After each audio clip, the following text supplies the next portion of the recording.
नमस्कार, superfast top 10 news में आपका स्वागत है। मैं हूं आपके साथ समीक्षा दानी। आइए बात करते हैं आज की तमाम ताजा खबरों पर। झारखंड हाई कोर्ट ने सोमवार को एक मामले की सुनवाई करते हुए कहा कि किसी भी व्यक्ति के घर को बिना कानूनी प्रक्रिया पूरी किए तोड़ा नहीं जा सकता। यदि सरकार को लगता है कि आवास का निर्माण अवैध है और अतिक्रमण किया गया है, तो कानून के अनुसार सभी प्रक्रिया पूरी करने के बाद ही कार्यवाही की जा सकती है। इसके साथ ही अदालत ने याचिका निष्पादित कर दी। इस संबंध में गढ़वा के अशोक कुमार ने हाईकोर्ट में याचिका दाखिल की है।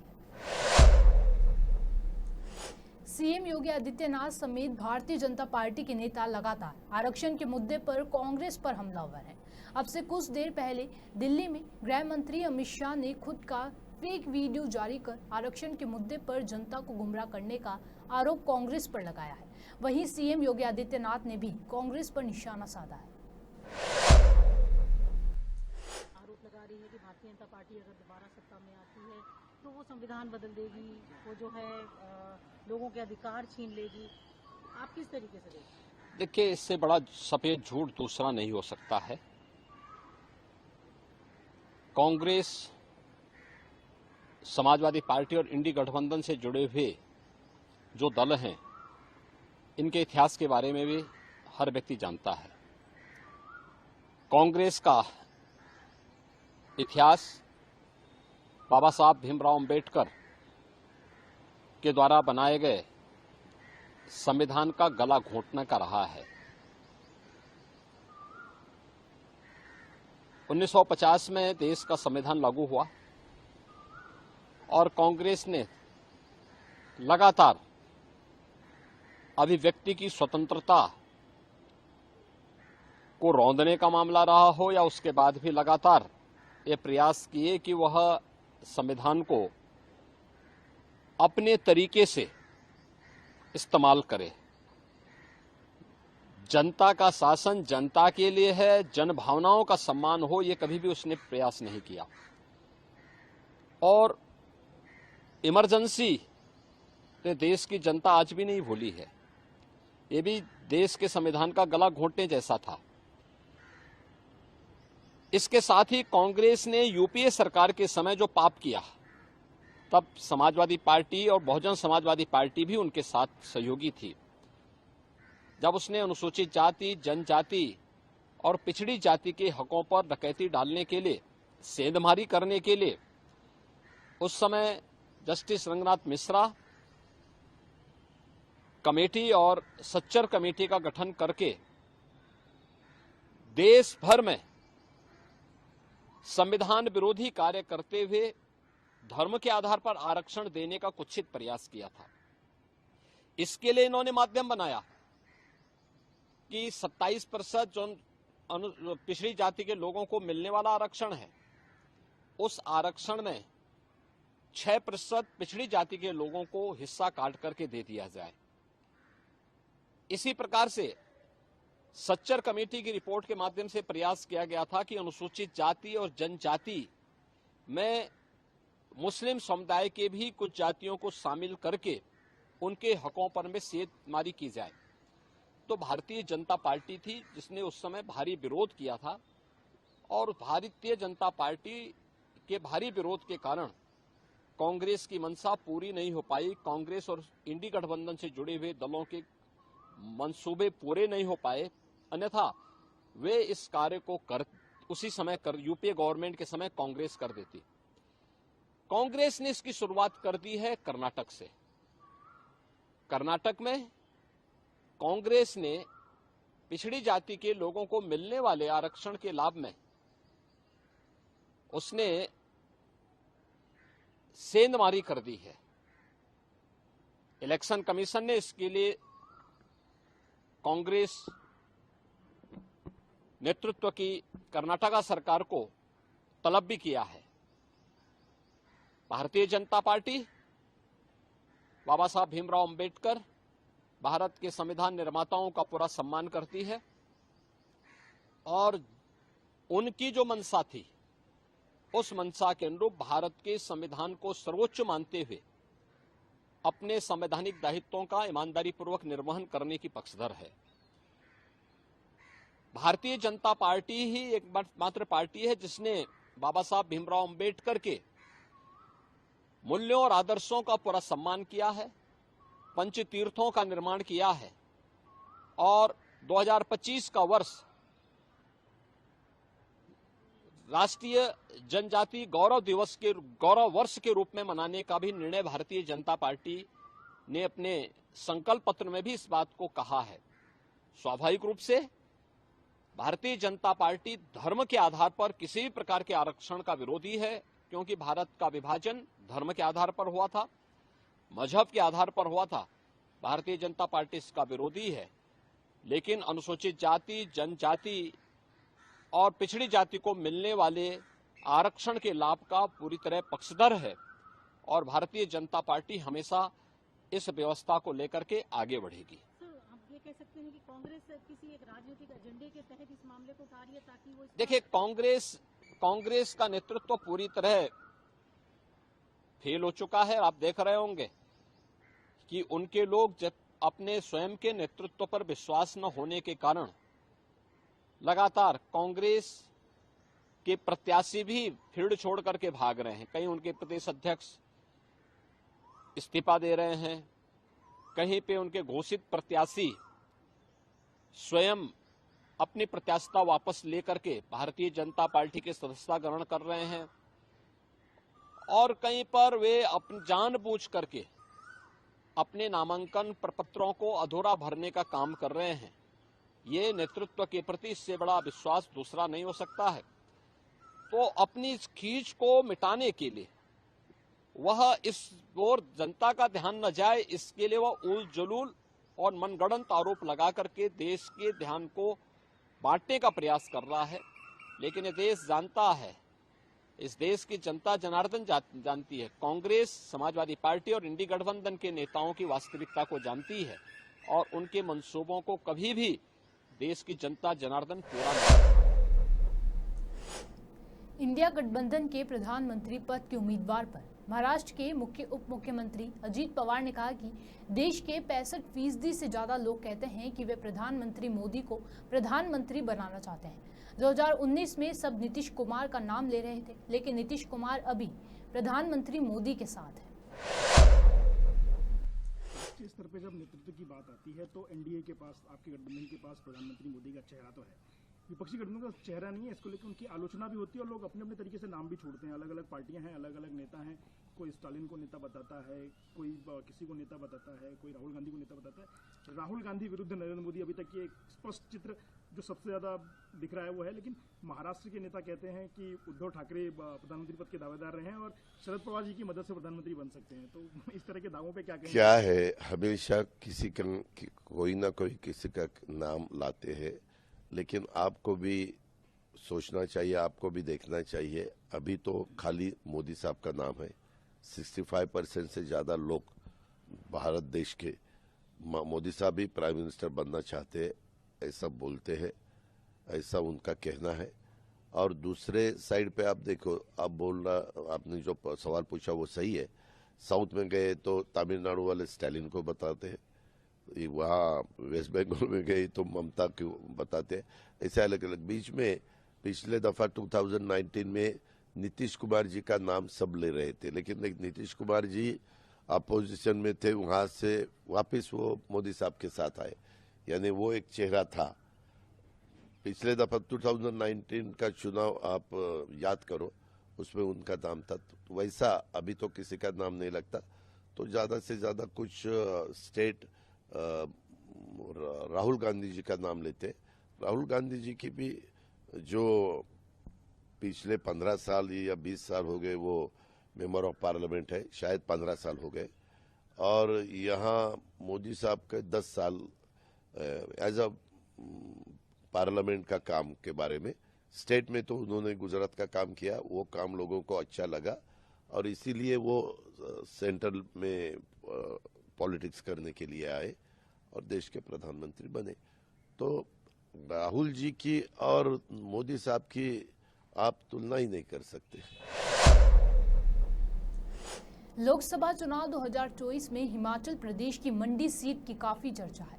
इस सीट पर बीजेपी ने बॉलीवुड एक्ट्रेस कंगना रनौत को उतारकर मुकाबला दिलचस्प बना दिया है। यहां कंगना का मुकाबला कांग्रेस के विक्रमादित्य सिंह से होने वाला है। चुनावी मैदान में जंग से पहले दोनों के बीच जुबानी जंग जारी है। दोनों एक दूसरे के ऊपर लगातार आरोप प्रत्यारोप लगा रहे हैं। तो समय बताएगा।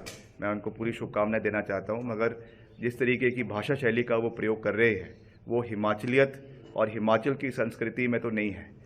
ये ज़रूर है, अगर मैं उसको एक शब्द कहूँ जो मुंबई में ज़्यादा इस्तेमाल होता है कि ये एक टपोरी लैंग्वेज है, जो भाजपा और ख़ास करके मुंबई के अंदर कुछ इलाकों में जैसे बॉलीवुड में कहा जाता है उस तरीके की शब्दावली का अगर प्रयोग यहाँ पे कर रही है तो उनको तो मैं नमस्कार ही कह सकता हूँ।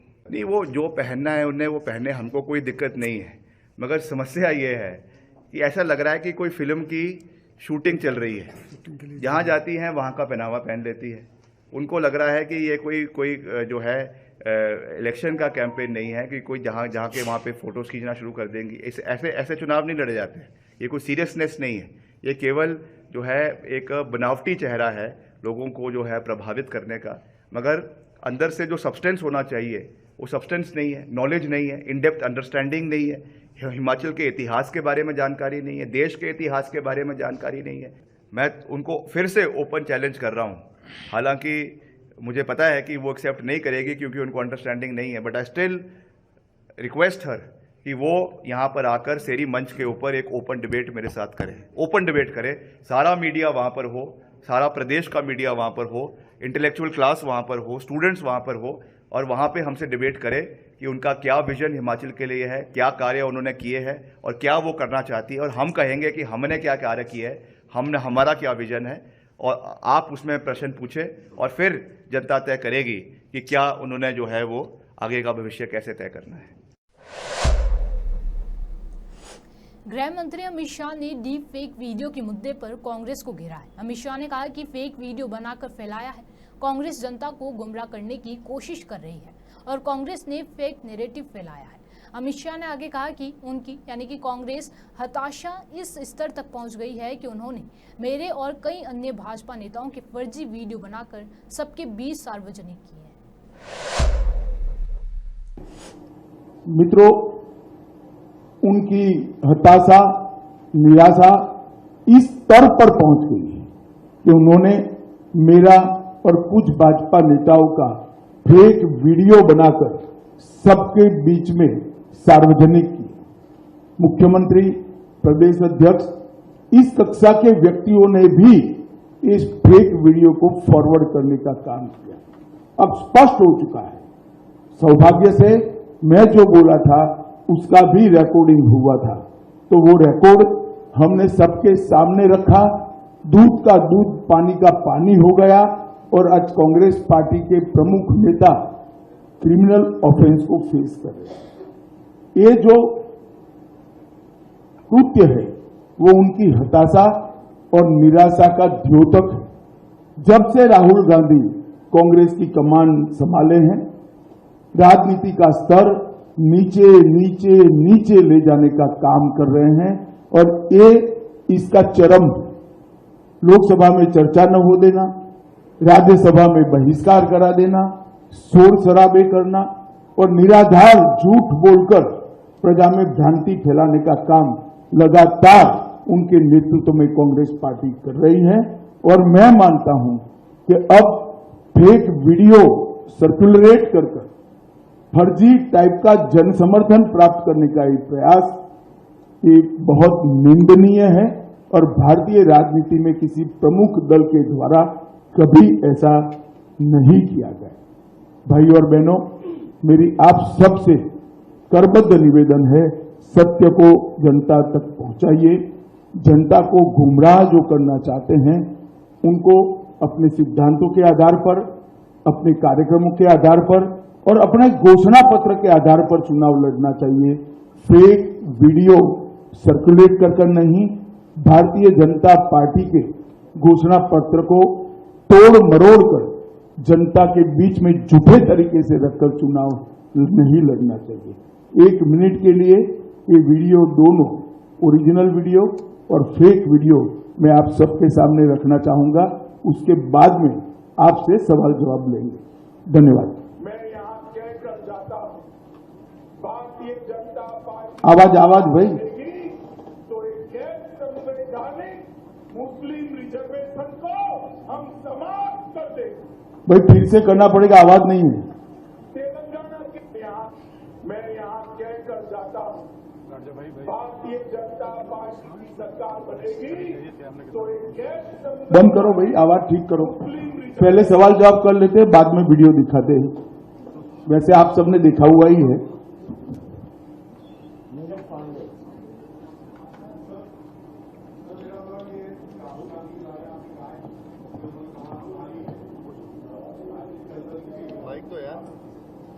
आपने चुनिंदा कहा कि जब से राहुल गांधी ने कांग्रेस की कमान संभाली है तो राजनीति का स्तर नीचे गिरता गया है।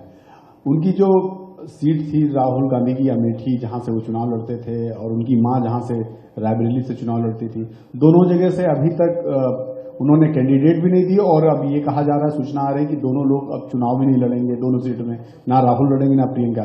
इसे आप किस रूप में देखते हैं? देखिए, मुझे मालूम नहीं है मीडिया आज सुबह से दिखा रहा है वो सच है या नहीं है, लड़ेंगे या नहीं लड़ेंगे वो भी मुझे मालूम नहीं है। मगर मेरा मानना है कि इतना कंफ्यूजन रखना ही उनको आत्मविश्वास नहीं है वो दिखाता है। उत्तर प्रदेश में जिस प्रकार की आज स्थिति बनी है, वो अपनी परंपरागत सीटें छोड़कर भागे हैं। मैं नहीं मानता वो लड़ने की हिम्मत कर पाए। मैं यहां अभी रहने दो। पीडीपी अध्यक्ष महबूबा मुफ्ती ने कहा कि जम्मू कश्मीर में इस समय जो हालात हैं, जिस तरह से जम्मू कश्मीर की पहचान को मिटाने की कोशिश की जा रही है, ऐसे में पीडीपी एकमात्र आवाज है। नेशनल कॉन्फ्रेंस और हम मिलकर चलाना चाहते थे, लेकिन नेशनल कॉन्फ्रेंस ने ये कहा कि पीडीपी खत्म हो चुकी है। को मिल रहा है क्या? लोग पीडीपी को अब फिर से चाहने लगे हैं। देखिए, जो हालात हैं जम्मू कश्मीर में, इसको जो मामलात है, जिस तरह से जम्मू कश्मीर के तशक्कुस पहचान को मिटाने की कोशिश की जा रही है, और ऐसे में पीडीपी एक वाहिद आवाज है जो पिछले 5 साल से बोलती रही है, चीखती रही है, चिल्लाती रही है। खासकर जब नेशनल कॉन्फ्रेंस को और हम दोनों मिलके चलना चाहते थे, मगर नेशनल कॉन्फ्रेंस ने यह कहा कि पीडीपी खत्म हो चुकी है, जिसकी वजह से लोगों को बहुत बुरा लगा। तो लोग दिखाना चाहते हैं कि जो पीडीपी है वो लोगों के दिलों में बसती है। वो लोगों, हो सकता है लोग कुछ अरसे के लिए नाराज हो गए वो जरूर, मगर पीडीपी लोगों के दिलों में बसती, क्योंकि पीडीपी ने 3 साल में वो काम किए जो किसी जमात ने 50 साल में नहीं किया। तीनों सीटों पे आपका कब्जा होगा? तीनों सीटों पे आपकी जीत दर्ज होगी? देखिए, ये तो लोग फैसला करेंगे, मैं बहुत जम्मू संभाग के जिला बसंतगढ़ में आतंकी मुठभेड़ के बाद से आतंकियों की धरपकड़ के लिए शुरू हुआ तलाशी अभियान मंगलवार को भी जारी है। इस दौरान पुलिस और सुरक्षा बलों के जवान जंगल और पहाड़ी इलाकों में चप्पे चप्पे को खंगाल रहे हैं। उधर मामले के संबंध में करीब 6 लोगों को हिरासत में लेकर पूछताछ की जा रही है। भारत सरकार के विदेश मंत्रालय ने कनाडा की डिप्टी हाई कमिश्नर को नई दिल्ली में तलब कर उन्हें कड़ी फटकार लगाई। भारत सरकार ने कनाडा के उपायुक्त को न सिर्फ फटकार लगाई बल्कि तीखा विरोध भी दर्ज कराया। ये विरोध कनाडा के पीएम जस्टिन ट्रूडो की मौजूदगी वाले एक सार्वजनिक कार्यक्रम में खालिस्तान के समर्थन में नारे लगाने की वजह से दर्ज कराया गया है। नारेबाजी के समय ट्रूडो लोगों को संबोधित कर रहे थे और मंच पर ही हंसते दिखे थे। एक विशाल जनसभा को संबोधित करते हुए प्रधानमंत्री नरेंद्र मोदी ने कहा कि पिछले 60 साल में आपने कई बार कांग्रेस के कई पीएम और नेताओं की मुंह से एक ही बात सुनी होगी कि गरीबी हटाएंगे, लेकिन गरीबी हटाया नहीं और आपके आशीर्वाद से हमने 10 साल में देश के 25 करोड़ लोगों की गरीबी से बाहर निकाला है।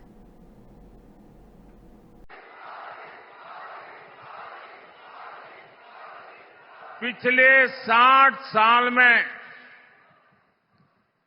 आपने कई बार कांग्रेस के सभी प्रधानमंत्रियों के मुंह से, उनके सभी नेताओं के मुंह से एक ही बात सुनी होगी, गरीबी हटाएंगे, गरीबी हटाएंगे, गरीबी माला जपते रहते ना।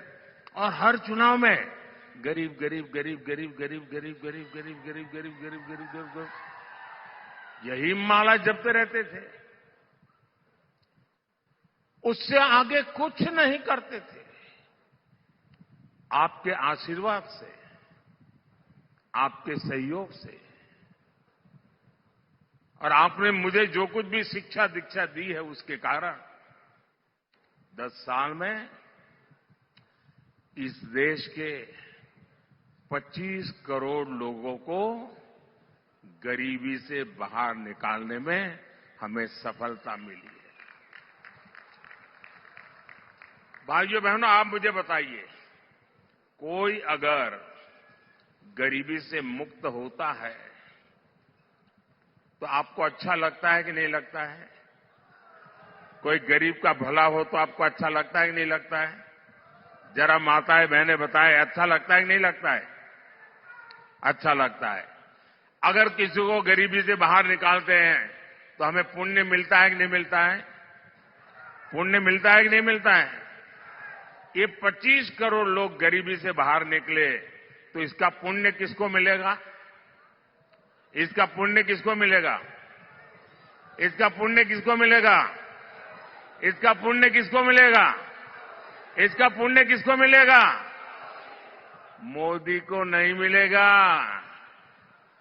ये जो 25 करोड़ गरीबी से बाहर आए हैं ना, वो जो आशीर्वाद दे रहे हैं, उस पुण्य के हकदार सिर्फ और सिर्फ आप लोग हैं, क्योंकि आपने वोट देकर मोदी को ये काम करने के लिए कहा था। कश्मीर में बीते 3 दिनों लगातार बारिश हुई, जिसके कारण नदियां और नालों का जल स्तर काफी बढ़ गया है। इसे देखते हुए एहतियात के तौर पर मंगलवार को घाटी के सभी स्कूलों को बंद करने की घोषणा की गई है। कश्मीर यूनिवर्सिटी ने भी मंगलवार को होने वाली परीक्षाएं टाल दी। घाटी में भारी बारिश के बाद भूस्खलन की अनेक घटनाएं हुई। इसे देखते हुए सोमवार को जम्मू श्रीनगर राष्ट्रीय राजमार्ग को यातायात के लिए बंद कर दिया गया। कश्मीर को देश भर से जोड़ने वाले इस राजमार्ग पर रामबान जिले के मेहर, गांगरू, मोमपस्सी और किश्तवाड़ी पाथरे में भूस्खलन देखा गया है। सुपरफास्ट टॉप 10 न्यूज में आज के लिए सिर्फ इतना ही। देश और विदेश की तमाम बड़ी खबरों से जुड़े रहने के लिए देखते रहिए पॉपुलर टीवी। धन्यवाद।